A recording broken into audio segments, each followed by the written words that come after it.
ये first year physics के MCQs हैं। पहला आप देखो, मॉडल पेपर है ये फिज़िक्स का, जो आप लोग का इश्यू हुआ है अकॉर्डिंग टू कंडेंस्ड सिलेबस।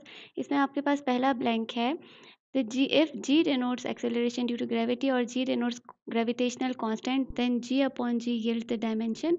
सबसे पहले डायमेंशंस निकालना सीखो बेटा। 3 किस्म के डायमेंशंस होते हैं। मास को हम रिप्रेजेंट करते हैं बाय m, किसी भी चीज़ को लेंथ, किसी भी चीज़ की लेंथ को मीटर्स में जो चीज़ होती है उसको हम रिप्रेजेंट करते हैं बाय l, और टाइम को हम रिप्रेजेंट करते हैं बाय t। ये होती हैं इन चीज़ों की डायमेंशंस।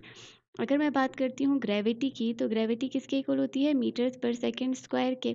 यहाँ पर ये मीटर्स जो हैं, मीटर लेंथ है ना किसी चीज़ की, तो इसका डायमेंशन, मीटर का डायमेंशन होगा लेंथ, और टाइम का डायमेंशन होता है T.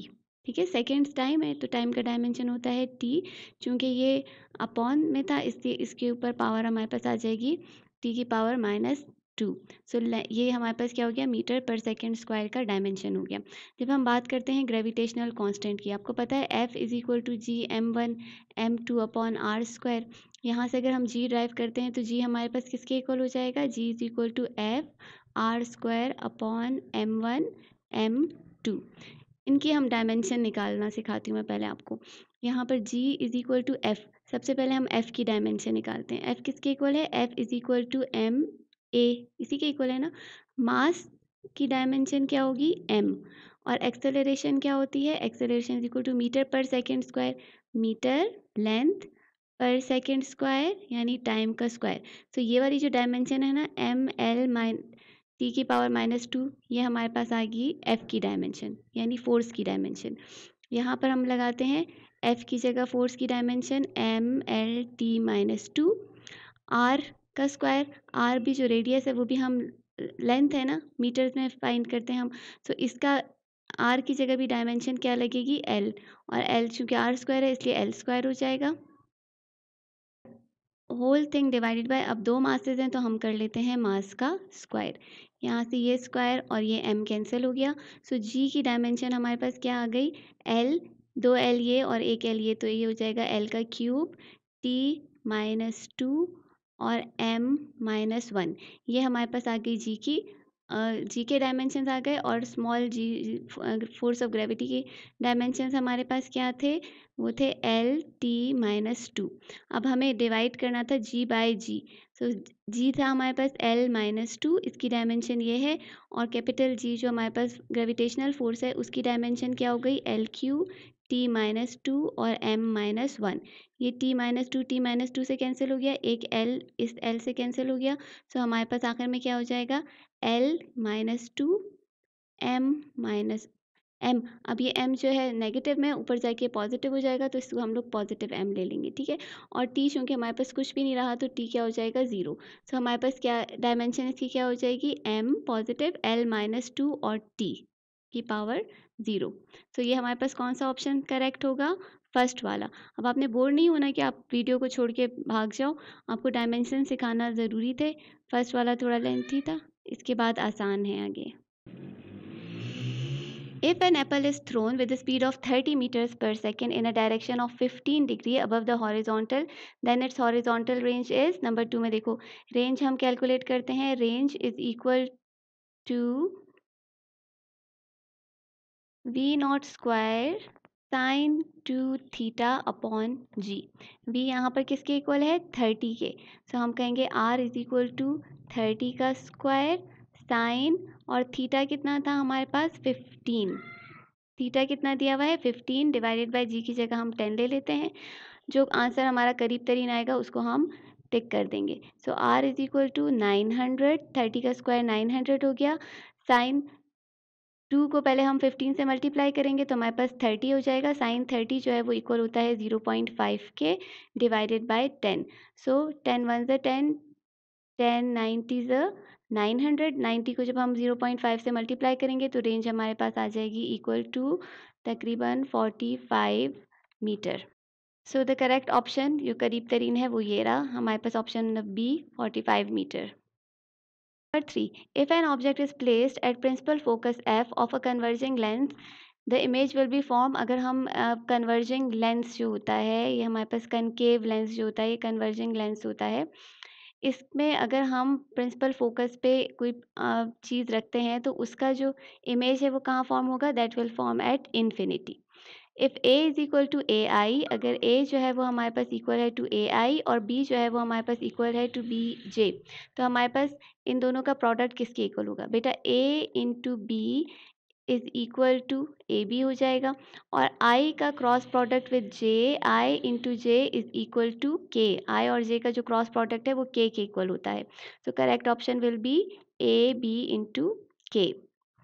The S I unit of intensity level of sound, अब देखो वॉट किसका यूनिट है, पावर का, सोन लाउडनेस का, डायोप्टर पावर ऑफ लेंस का, तो इंटेंसिटी लेवल का जो यूनिट है वो क्या है, decibel. Acceleration of a body moving down a frictionless plane inclined at 30 degree, एक फ्रिक्शनलेस प्लेन है जिसका एंगल है 30 डिग्री, बॉडी की एक्सेलरेशन क्या होगी जब ये नीचे की तरफ आ रही होगी। एक्सेलरेशन हम किस तरह से देते हैं इसकी, कोई बॉडी इंक्लाइंड होती है तो उसकी एक्सेलरेशन हम इस तरह से देते हैं, A is equal to G sine theta. G यहाँ पर हम 10 के इक्वल ले लेते हैं, साइन थीटा जो है वो हमारे पास किसके इक्वल है, साइन 30 के इक्वल है। मैंने आपको पहले बताया साइन 30 जो है वो इक्वल होगा टू 0.5, 10 को 0.5 से मल्टीप्लाई करेंगे यानी 10 का हाफ हो जाएगा, हमारे पास ये रह जाएगा 5 मीटर्स पर सेकेंड, या अगर आप 9.8 से करते हैं तो ये हमारे पास आ जाएगा 4.9 मीटर्स पर सेकेंड स्क्वायर। सो करेक्ट ऑप्शन इसका ए है, 4.9 मीटर्स पर second square. The horizontal range of a projectile depends, मैंने आपको प्रोजेक्टाइल की हॉरिजॉन्टल रेंज फाइंड करने का फॉर्मूला बताया, R is equal to, horizontal range किसके इक्वल होती है, R is equal to V not का square sine 2 theta upon G. किस किस चीज़ पे डिपेंड कर रहा है, एंगल पे डिपेंड कर रहा है, जी पे भी डिपेंड कर रहा है, वेलोसिटी पे भी डिपेंड कर रहा है, तो इसका करेक्ट ऑप्शन होगा डी, ऑल ऑफ देम, सब पे डिपेंड कर रहा है। Passing through it's equilibrium position the speed of the body executing simple harmonic motion becomes, अगर कोई बॉडी इक्विलिब्रियम पोजीशन से गुजर रही होती है तो उसकी स्पीड हमेशा क्या हो जाती है, maximum.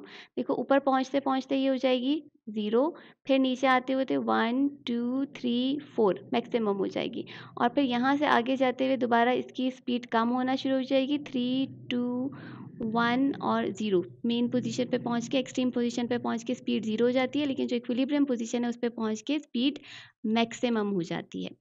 The rate of change of angular momentum with respect to time, rate of change of angular momentum क्या होता है, torque. The law of motion in presence of constant acceleration are given by, law of motions किसने दिए हैं, constant acceleration की मौजूदगी में Newton ने। The rate of doing work is 0 when the angle between force and velocity is, बेटा rate of doing work क्या होगा, पावर, पावर क्या होती है, rate of doing work, power को हम लिख सकते हैं डब्ल्यू अपॉन टी, या पावर को आप ले सकते हो F we cos theta.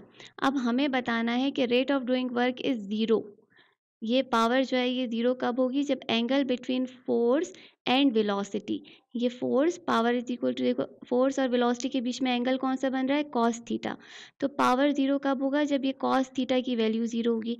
Cos theta की वैल्यू 0 कब होती है, कॉस थीटा इज, जब 0 डिग्री का एंगल बनता है तो उसकी मैक्सिमम वैल्यू होती है, जब 90 डिग्री का एंगल बनता है तो इसकी मिनिमम यानी 0 वैल्यू होती है, और 180 डिग्री पे इसकी नेगेटिव वैल्यू होती है। तो जब एंगल 90 डिग्री का बनेगा तब हमारे पास पावर जो है वो 0 हो जाएगी।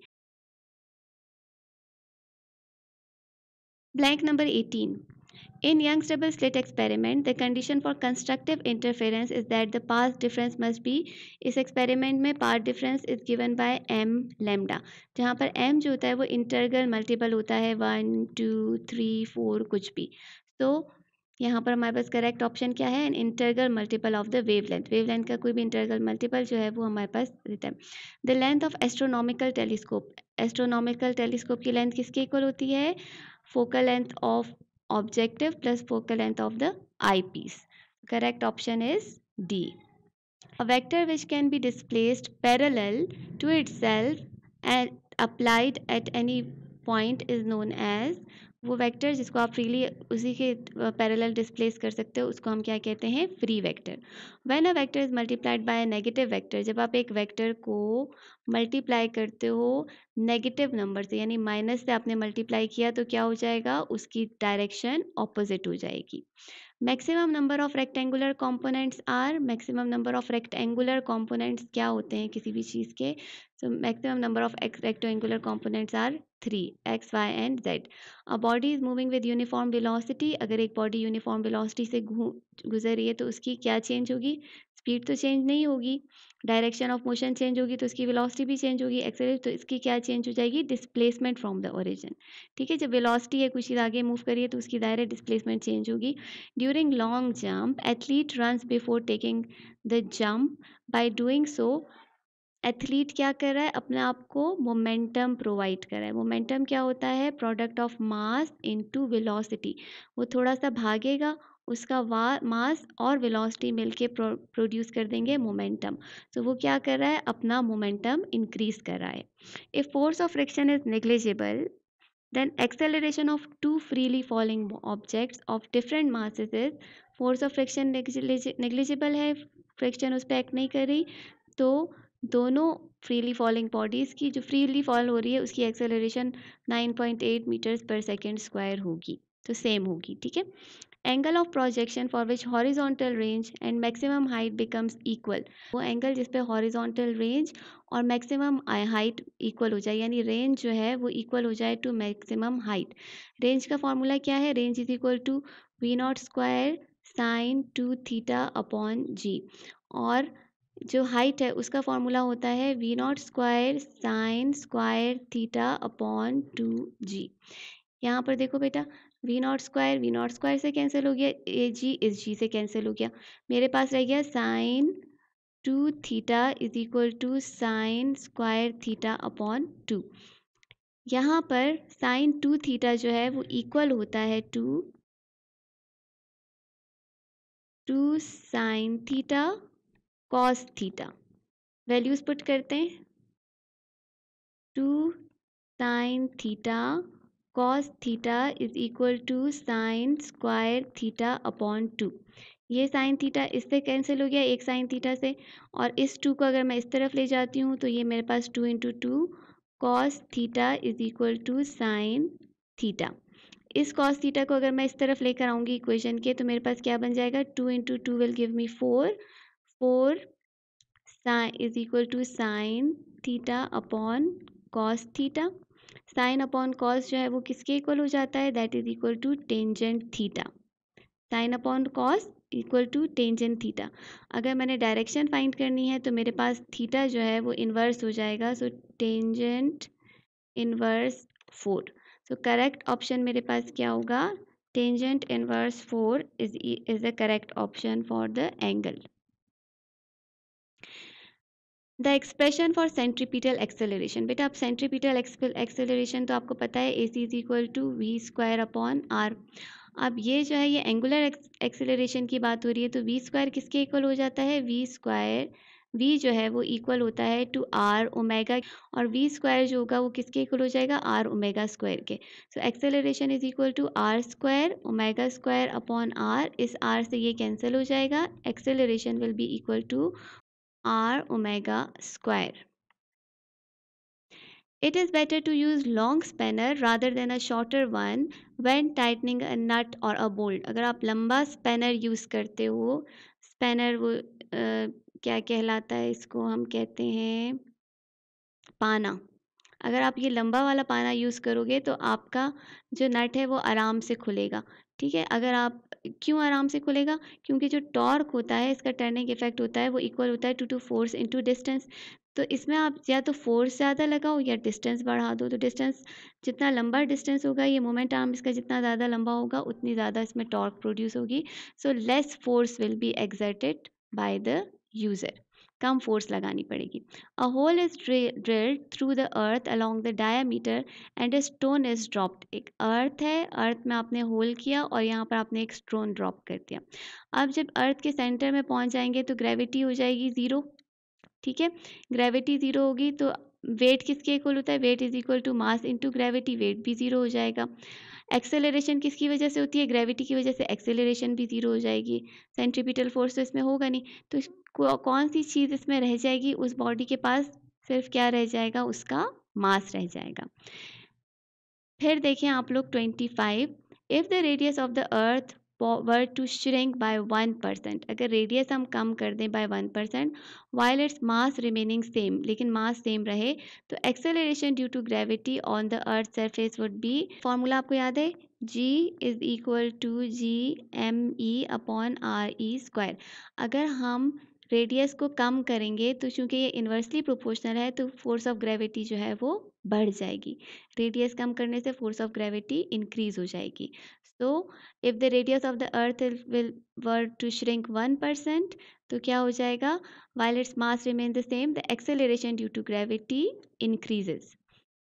When a person goes down to the bottom of a deep mine compared to his weight on the surface, when its weight will, अगर एक बंदा डीप माइन में जा रहा है तो उसका वेट जो है वो क्या हो जाएगा कंपेयर टू ग्रेविटी। वेट किसके इक्वल होता है, weight is equal to M into G. जैसे जैसे बंदा नीचे जाता जाएगा उसकी ग्रेविटी कम होती जाएगी, ग्रेविटी कम होती जाएगी तो इसका मतलब क्या है कि उसका वेट भी कम होता चला जाएगा। If the mass of the earth becomes 4 times large having same radius, the value of g will, अब यहीं पर देखो इसी वाली इक्वेशन को देखो, अगर मास 4 टाइम्स हो जाए, सो देखो डायरेक्टली प्रोपोर्शनल है ग्रेविटी विद द मास, अगर मास 4 टाइम्स बढ़ेगा तो ग्रेविटी भी 4 टाइम्स बढ़ जाएगी, जितना मास बढ़ेगा उतना ही ग्रेविटी भी बढ़ जाएगी। So becomes 4 times larger. When a car accelerated up the hill, एक हिल है और उसके ऊपर एक कार एक्सेलरेट होके जा रही है, तो it is said to be loss of both potential energy and kinetic energy. बेटा जब एक चीज़ एक्सेलरेट हो रही है तो उसकी काइनेटिक एनर्जी तो गेन हो रही है, ठीक है। सो हमारे पास दो ऑप्शन रह गए, गेन वाला, गेन हो रही है। अब पोटेंशियल एनर्जी में ऊपर जा रहा है और एक्सेलरेट हो रहा है, क्योंकि हाइट अटेन कर रहा है इसलिए इसकी पोटेंशियल एनर्जी भी गेन हो रही है। सो correct option is gain of both potential energy and kinetic energy. Power is a, power कैसी क्वांटिटी है, power is a dot product of force and velocity, तो पावर जो है वो है scalar quantity. Work energy equation is simply, work energy equation क्या है, law of conservation of mass है, लीनियर मोमेंटम है, law of conservation of energy है या law of conservation of momentum है, तो वर्क एनर्जी की जो इक्वेशन है that is simply the law of conservation of energy. फिर देखिए आप 31, a simple pendulum has metal bob which is negatively charged. एक सिंपल पेंडुलम है और नेगेटिवली चार्ज है। If it is allowed to oscillate above a positively charge metallic plate, इसको हम एक पॉजिटिवली चार्ज मेटेलिक प्लेट के ऊपर ऑसिलेट करा रहे हैं, तो इसकी जो पीरियड है वो बढ़ेगा या कम होगा, जो टाइम पीरियड है that is equal to 2π√L upon G. अगर हमने इसकी देखो, अगर हम लोग इसको पॉजिटिव चार्ज देंगे तो इसकी क्या इंक्रीज कर दी हमने, इसकी force of gravity, force of attraction. तो जब ग्रेविटी इंक्रीज हो जाएगा तो टाइम पीरियड क्या हो जाएगा, ग्रेविटी जब इंक्रीज होगी तो टाइम पीरियड डिक्रीज हो जाएगा। Which one of the following properties of sound is affected by change in air temperature? इनमें से कौन सी क्वालिटी जो है वो इफेक्ट होती है by change in air temperature, that is wavelength. A pendulum clock is running slow. It can be corrected by making this pendulum, pendulum की clock slow चल रही है, हमने इसका टाइम करेक्ट करना है, हमने इसका टाइम पीरियड बढ़ाना है। सो टाइम पीरियड किसके इक्वल है, 2π√L अपॉन जी के। अब देखो हम पेंडुलम को लॉन्ग कर दें, शॉर्ट कर दें, हैवी कर दें या लाइट, हैवी और लाइट तो हो नहीं सकता क्योंकि टाइम पीरियड इस पर डिपेंड ही नहीं करता। टाइम पीरियड किस पे डिपेंड कर रहा है, लेंथ पे, क्योंकि पाई भी कांस्टेंट है, ग्रेविटी भी कांस्टेंट है, टाइम पीरियड डिपेंड करता है लेंथ पे, लेंथ पे डायरेक्टली प्रोपोर्शनल है, ठीक है। सो लेंथ को कम करेंगे तो टाइम पीरियड भी कम हो जाएगा, तो हम इसको शॉर्ट कर देंगे। When the net torque acting on the system is zero, which of the following will be constant. अगर नेट टॉर्क इक्वल है जीरो के तो हमारे पास क्या कांस्टेंट हो जाएगा, उसका एंगुलर मोमेंटम कांस्टेंट हो जाएगा। Double slit arrangement is suggested by Young's in order to obtain, double slit experiment से असल में क्या चीज़ हासिल करना चाहता है, मोनोक्रोमेटिक लाइट हासिल करना चाहता है। डबल स्लिट में क्या कर रहे हैं, एक लाइट को उसने दो पार्ट्स में स्प्लिट कर दिया, वो क्या चाह रहा था, इससे फेस कोहेरेंस हासिल करना चाहते हैं। The diffraction observe by diffraction, diffraction grating क्या है, एक ऐसी चीज़ जिसमें बहुत सारे होल्स हैं और आप उसे लाइट को मुख्तलिफ पार्ट्स में तोड़ सकते हो, तो हम डिफ्रैक्शन ग्रेटिंग को मल्टीपल स्लिट ग्रेटिंग भी कह सकते हैं। 2 sources of light are said to be coherent if 2 sources को आप coherent कहोगे अगर they produce the waves of same length, they have the same amplitude of vibration, they produce wave in the medium simultaneously. No, number 3 is the correct option. They produce waves simultaneously. ये number 3 वाला option जो है ये correct option है. Diffraction observed by diffraction grating can also be termed as multiple slit diffraction. Two sources of light are said to be coherent if they produce waves in the same medium simultaneously. एक ही medium में एक साथ अगर वो waves produce कर रहे हैं तो हम कहेंगे कि ये coherent है. If we narrow the distance between two slits in Young double slits experiment, the fringe width will be, अगर हम Young double slits experiment में fringe का जो distance है उसको narrow कर दें, तो यंग डबल स्लिट्स में जो हमारे पास डिस्टेंस वो किसके इक्वल होता है, लैम्डा एल अपॉन डी के. ठीक है. सो अगर हम डिस्टेंस को कम करते हैं तो हमारे पास ये जो विड्थ है ये इंक्रीज़ हो जाएगी, फ्रिंज की जो विड्थ है वो इंक्रीज़ हो जाएगी. The point to which the light rays are brought to focus is called, वो पॉइंट जहाँ पर लाइट रेज फोकस पे आती हैं उसको हम कहते हैं principal focus. If the magnification of the lens is 6 और इमेज का डिस्टेंस 24 है तो ऑब्जेक्ट का डिस्टेंस कितना होगा. Magnification is equal to Q upon P. Magnification 6 time दी हुई है, इमेज का डिस्टेंस 24 दिया हुआ है, ऑब्जेक्ट का डिस्टेंस हमने फाइंड करना है. So p is equal to 24 upon 6 is equal to 4. So p will be equal to 4. Distance between two consecutive crust or trough is known as wavelength. To replace a bright fringe by a next bright fringe, Michelson's interferometer, the movable mirror is moved through a distance of lambda upon 2. Half distance जब ये move करेगा तो हमारे पास एक bright fringe की जगह दूसरी bright fringe आ जाएगी.